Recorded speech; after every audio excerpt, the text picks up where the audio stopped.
Karnataka high court ಒಳಗೆ KA ಮತ್ತು student ನಡ್ಬಾರ್ಕ ಥರ್ಡ್ ರೌಂಡಿಂದ ಏನೈತ್ಲ ಕೌನ್ಸಿಲಿಂಗ್ ಏನ್ ಕೇಸ್ ನಡೆಯತ್ತಿತ್ತು.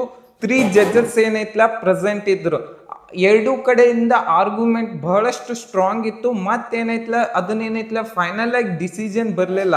ಕೋರ್ಟ್ ಕ್ಲಿಯರಿ ಏನು ಹೇಳೈತೆ ಅಂದ್ರೆ ನೆಕ್ಸ್ಟ್ ಹಿಯರಿಂಗ್ ಏನೈತ್ಲ November 24th ಮಂಡೇ ಏನೈತ್ಲೆ 2:30 ಇರ್ತೈತಿ. ಆದ್ರೆ ಈಗ ಏನೈತ್ಲೆ ಸ್ಟೇ ಏನೈತ್ಲ ಕಂಟಿನ್ಯೂ ಆಗ್ತೈತಿ. ಕೌನ್ಸಿಲಿಂಗ್ ಏನೈತ್ಲ ಫ್ರೀಸ್ ಆಗಿರ್ತೈತಿ.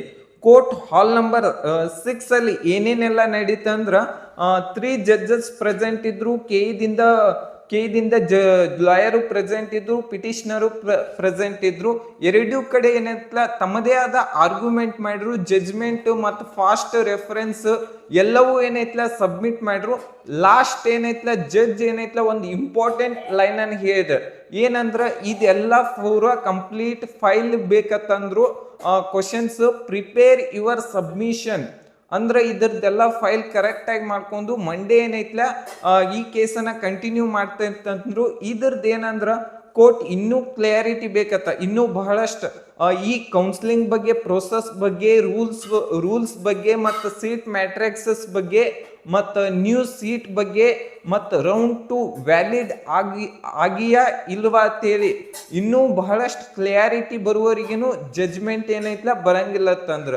ಜಡ್ಜ್ ಏನೈತ್ಲ ಮತ್ತೊಂದು ಕೀ ಪಾಯಿಂಟ್ ಅನ್ನ ಮೆನ್ಷನ್ ಮಾಡ್ರ. ಅರ್ಲಿಯರ್ ಸ್ಪ್ಲಿಟ್ ವ್ಯಾಲಿಡಿಟಿ ಬಗ್ಗೆ ನಿಮ್ಮ ಒಪಿನಿಯನ್ ಏನಂತ ಕೇಳಿರು.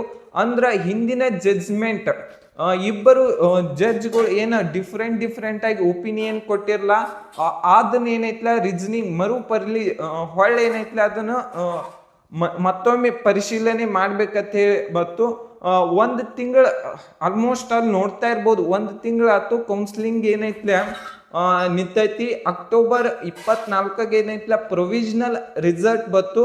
ಮತ್ತು October 26 ಏನೈತ್ಲ ಕೋರ್ಟ್ದಿಂದ ಸ್ಟೇನು ಕೊಡ್ತೈತಿ. ನೆಕ್ಸ್ಟ್ ಏನದ ಅದರಿಂದ ಇನ್ನೂ ಮಟ್ಟ ಕೌನ್ಸಿಲಿಂಗ್ ಏನೈತ್ಲ ಸ್ಟ್ರಕ್ ಆಗೈತಿ. ಪೇರೆಂಟ್ಸ್ ಬಹಳಷ್ಟು ಇದನ್ ಮಾಡ್ಯಾರು. ಆಲ್ಮೋಸ್ಟ್ ಅಲ್ಲಿ ಎಲ್ಲ ಕಾಲೇಜ್ದಾಗೂ ಕ್ಲಾಸಸ್ ಸ್ಟಾರ್ಟ್ ಆಗ್ಯಾವು. MBBS ಸ್ಟಾರ್ಟ್ ಆಗ್ಯಾವು, BDS ಅಂತೂ ಸ್ಟಾರ್ಟ್ ಆಗ್ಯಾವು, ಮತ್ತು BAMS ಸ್ಟಾರ್ಟ್ ಆಗ್ಯಾವು. ನೆಕ್ಸ್ಟ್ ಏನಂದ್ರೆ ಆಲ್ಮೋಸ್ಟ್ ಅಲ್ಲಿ ಕೇಸ್ ಮಂಡೇ ಏನಾಗ್ತೈತೆ ಅಂತ ಹೇಳಿ ನೋಡುನು. ಈ ವಿಡಿಯೋ ನಿಮ್ಗೆ ಇಷ್ಟ